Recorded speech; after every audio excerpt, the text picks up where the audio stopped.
여러분들이 잘 아시다시피 추수감사주일의 기원은 영국에서 신앙의 자유를 찾아서 미국으로 건너오기 위해 수많은 사람들이 그 목숨을 잃었었습니다.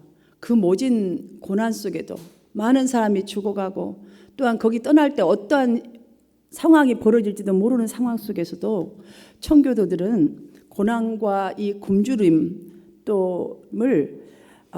굴하지 않고 신앙의 자유가 있는 것만으로도 감사하면서 이 땅에 정착하여 열심히 농사짓는 그 첫 곡식을 쌓아놓고 이웃을 초청하여서 하나님 앞에 가장 먼저 감사 예배를 드렸던 것이 추수감사 예배의 기원이 되었지요. 오늘을 살아가는 우리에게 이 청교도들은 하나님을 믿고 의지하며 사는 사람은 감사할 수 없는 상황 속에서도 감사하면서 살 수 있습니다. 왜냐하면 그들이 보여준 것은 세상의 눈으로가 우리는 세상의 눈으로 우리가 세상을 바라보고 사는 것이 아니라 믿음의 눈으로, 그러니까 하나님의 입장에서 모든 것을 생각하고 하나님께서 이루실 일들을 생각하면서 살아간다면 범사에 충분히 감사할 수 있다는 것을 보여주었습니다. 저는 어떤 설교를 해야 되나, 어떤 예화를 하는 게 가장 좋을까 이런 생각하다가 2주 전에 청교도들을 생각해 보다 보니까 3주 가까이 됐는데요. 어느 집사님 부부를 제가 잠시 만났었습니다. 저는 그 옛날 청교도의 신앙, 그거를 좀 많이 느꼈습니다. 지금의 내 환경과 조건, 주변의 모든 것들을 감사하게 생각할 줄 알아야만이 마음에서 우러나오는 감사의 삶을 살 수 있다. 하나님께 늘 감사하면서 힘을 얻고 살 수 있다라는 것을 또 한 번 아주 감동 깊게 느꼈습니다. 대화 중에 집사님 부부가 하는 말이 있습니다. 목사님, 그동안 저희는 몇 년 동안 너무너무 힘들었습니다. 너무 힘들게 살았습니다. 모든 것이 인내로 기다려야 한다는 걸 알기 때문에 기도하면서도 전심으로 다 기도했는데도 불구하고 하나님을 의지하는데도 불구하고 힘든 것은 어쩔 수가 없었습니다. 꼭 만나야 할 친구를 만나서 식사를 하는데 단돈 100불이 없어서 그 밥값을 내주고 싶은, 내 스타일이 밥값을 내는 스타일인데 내주고 싶은 형편이 안 되기 때문에 내주고 싶어도 내줄 수 없어서 펑펑 울었던 적이 있습니다. 근데 그 와중에서 또 코로나로 가게 문을 닫게 되고, 가게 문을 닫은 지 한 달 만에 이런 생각을 했답니다. 이렇게 있다가는 절대 안 되겠다 싶어서 다시 가게 문을 열었지만 손님은 하나도 없고, 그 와중에 코로나 전염병 걸릴까 봐 두려운 것 또한 역시 똑같았습니다.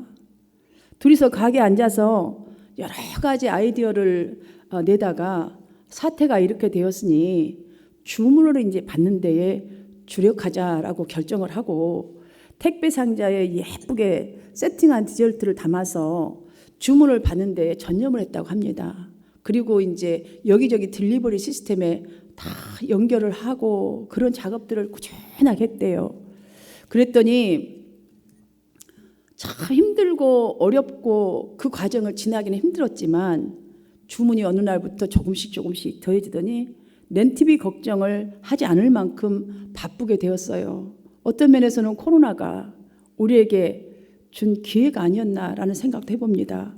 그래서 올 추수감사주일에는 하나님께 감사의 예물로 모아진 물질을 드리기로 결정했습니다. 그러는 거예요.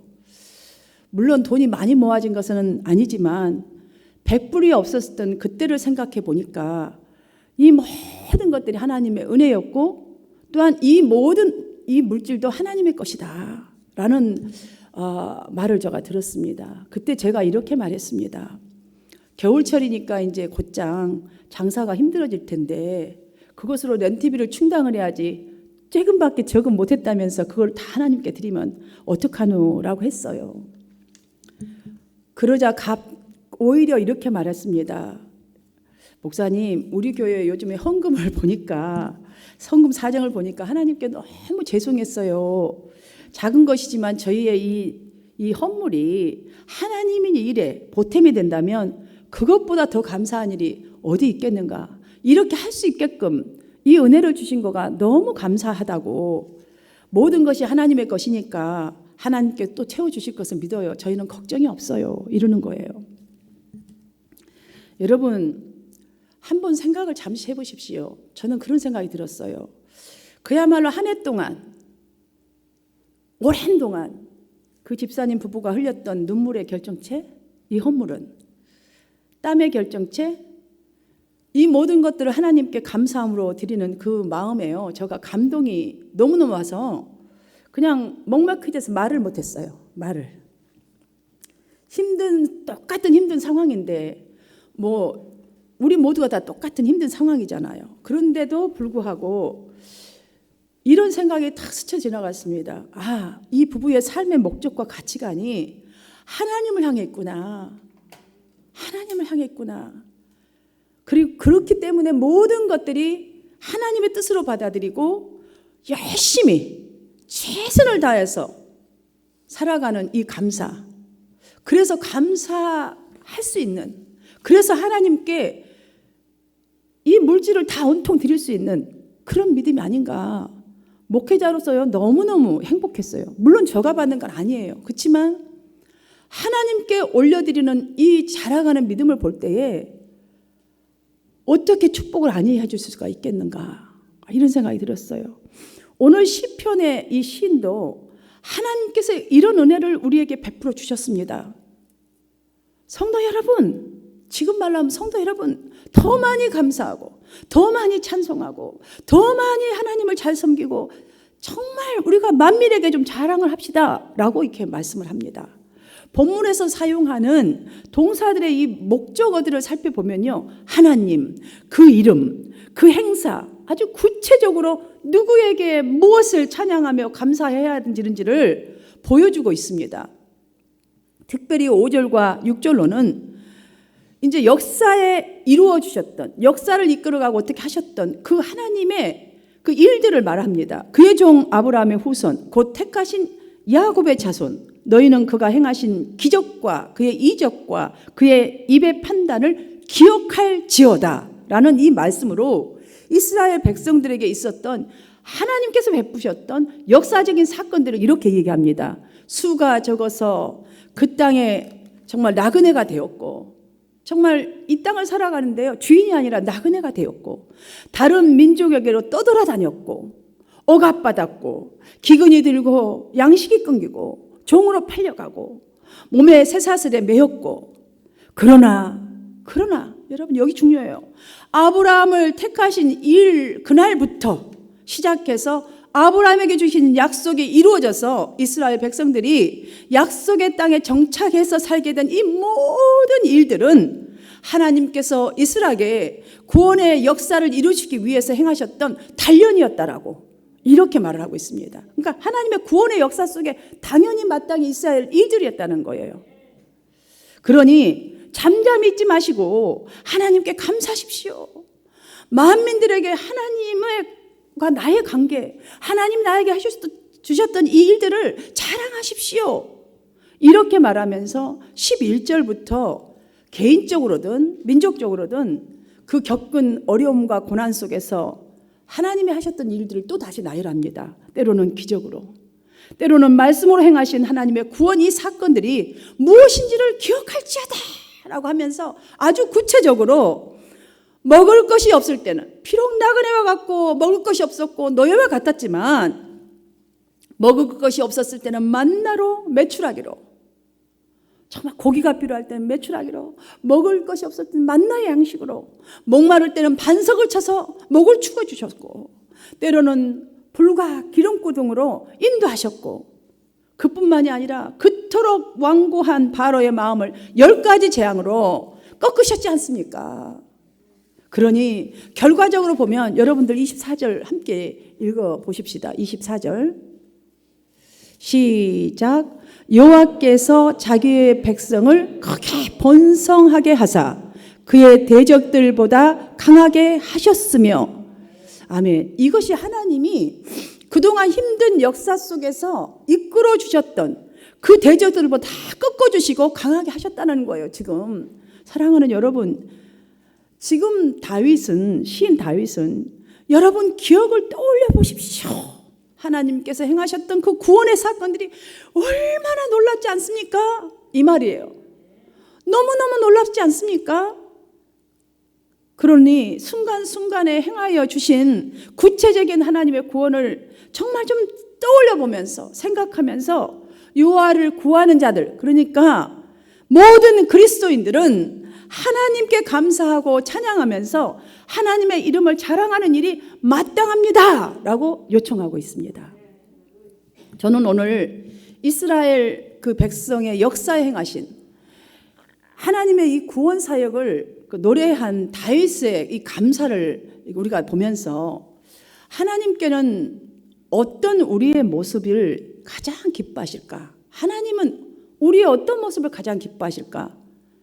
그것들을 함께 좀 살펴보려고 합니다. 하나님께서 기뻐하신 이 사람은요, 그저 무슨 일이든지 그 일이 비록 고난의 일이든지 어떤 일이든지 간에 첫 번째 하나님을 크게 의지하는 사람이라고 생각합니다.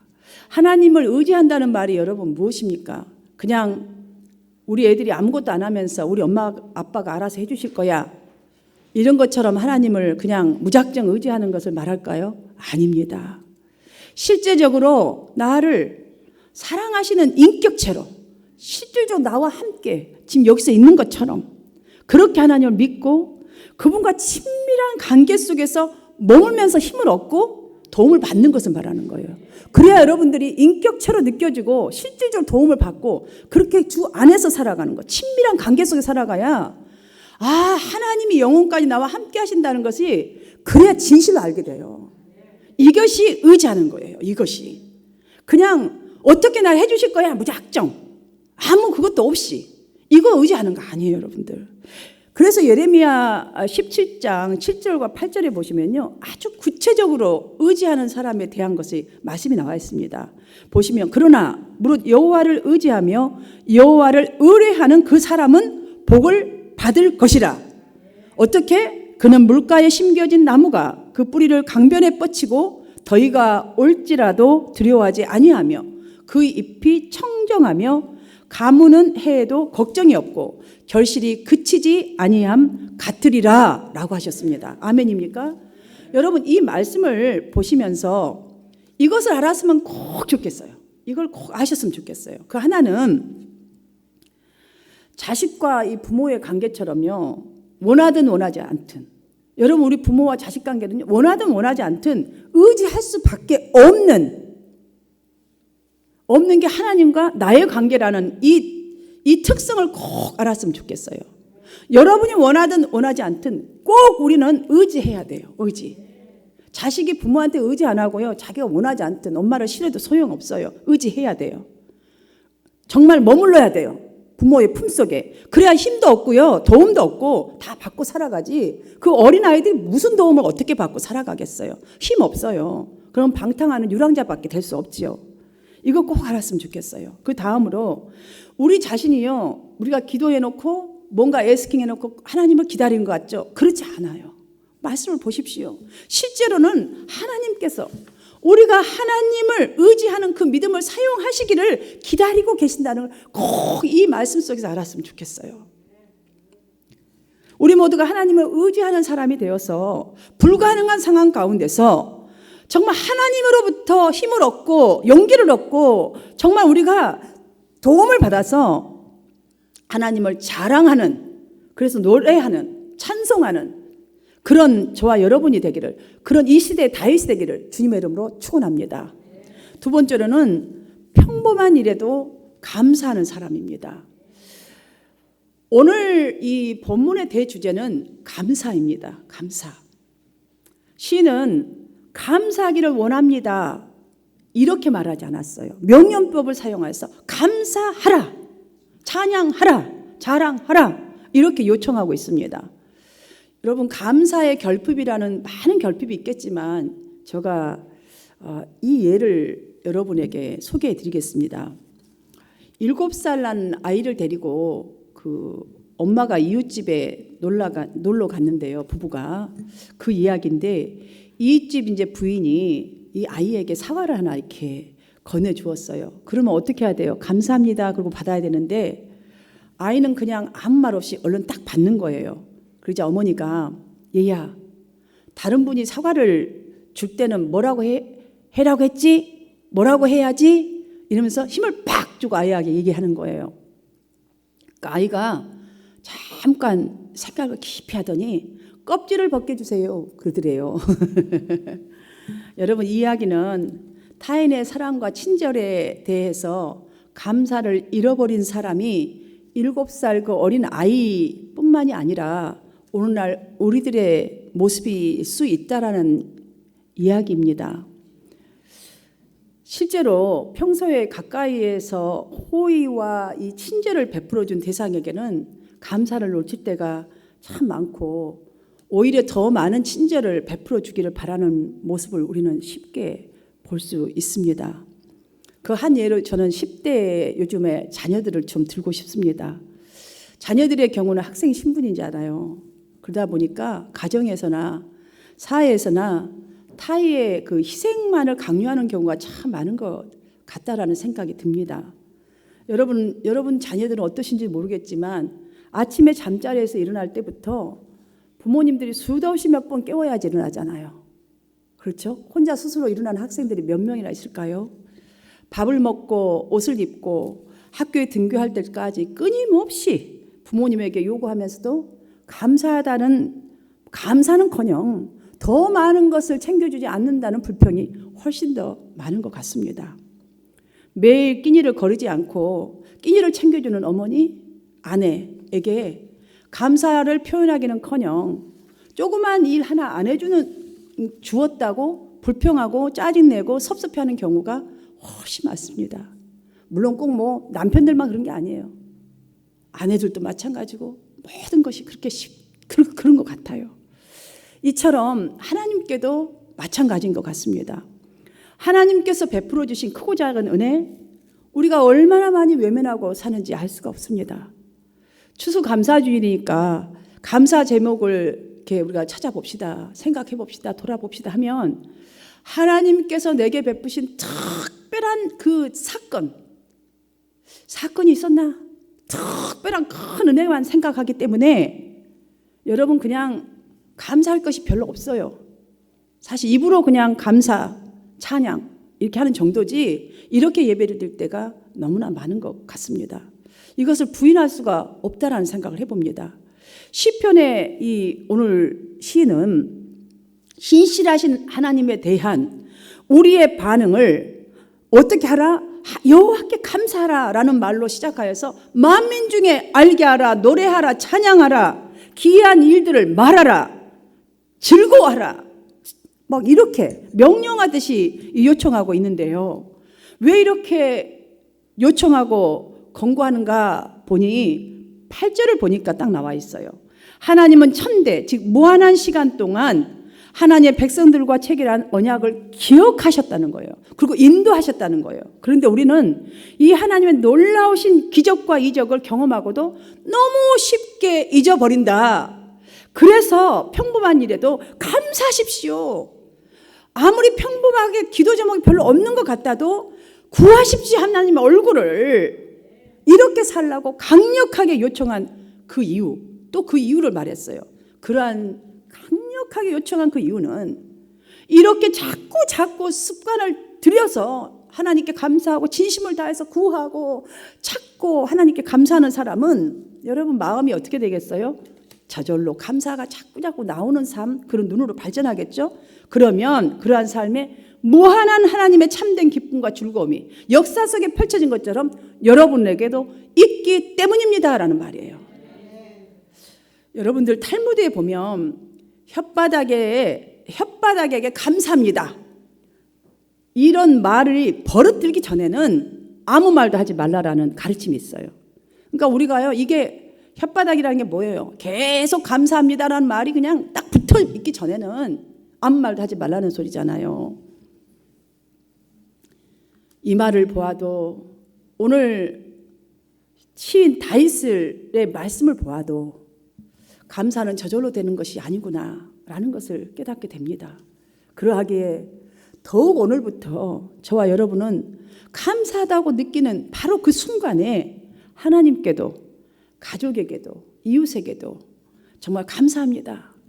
여러분 이거요, 하루에 여러분들 한 10번, 20번 계속 하다 보면 자연스럽게 감사 생활이 습관이 될 줄 저는 믿습니다. 성도 여러분, 인생은요, 많은 것이 오고 또 이렇게 갑니다. 그런데 감사함을 느낄 수 없는 사람, 아니면 감사의 의식이 없는 사람은요, 오늘 본문을 보면 더더욱 느낄 수가 있는 것은 참된 발전을 이룰 수가 없음을 깨닫게 됩니다. 감사를 느낀다, 감사를 표현한다는 것은 인생에 펼쳐지는 것들을 그대로 맞이하는 것이라는 깨달음 또한 오늘 본문을 통해서 갖게 됩니다. 우리 마음속에 감사부터 회복되어야 마침내 정말 그들을 인도하여서 큰 음을 가지고 나오게 하시니 그의 지파 중에 비틀거리는 자가 하나도 없다라는 24절의 말씀처럼 하나님께서는 모든 것을 합력하여서 이루시는 그런 하나님이심을 직접 경험하게 될 줄 믿습니다. 다윗은 그의 이름을 하면서 자랑하라, 감사하라, 정말 만민들에게 알리라 이렇게 했잖아요. 그의 거룩한 이름. 여러분, 이름은 뭐예요? 그 사람의 인격을 담고 있지 않습니까? 그 사람의 이름. 누구 그러면 그 사람 어떤 사람? 다윗처럼 저와 여러분도 하나님 그러면 하나님이 누구신지 이제 분명히 알잖아요. 저와 여러분은 과거에도 오늘도 내일도 구원의 역사를 펼치시는 신실하신 하나님을 여러분들 매일매일 매 순간 떠올리면서 감사하는 마음으로 첫 번째, 하나님을 크게 의지하는 사람이 되십시오. 두 번째, 평범한 일에도 감사하는 사람. 세 번째, 하나님의 은혜를, 하나님의 얼굴을 지속적으로 구하는 사람. 마지막으로 하나님의 이름을 자랑하는 사람. 여러분, 이렇게 되어야 모든 것에 감사할 수 있어요. 작은 것에도 감사, 있는 것을 드려도 하나님의 약속을 끌어오는 그 감사의 사람이 될 수가 있다는 것이죠. 여러분의 이러한 모습을 통해서 여호와께서 자기 백성을 크게 번성하게 하사 그의 대적들보다 강하게 하시니 라는 이 24절의 말씀처럼 하나님이 하나님 되심을 여러분을 통하여서 만인들이 알아가는 날이 속히 오게 되시기를 주님의 이름으로 축원합니다.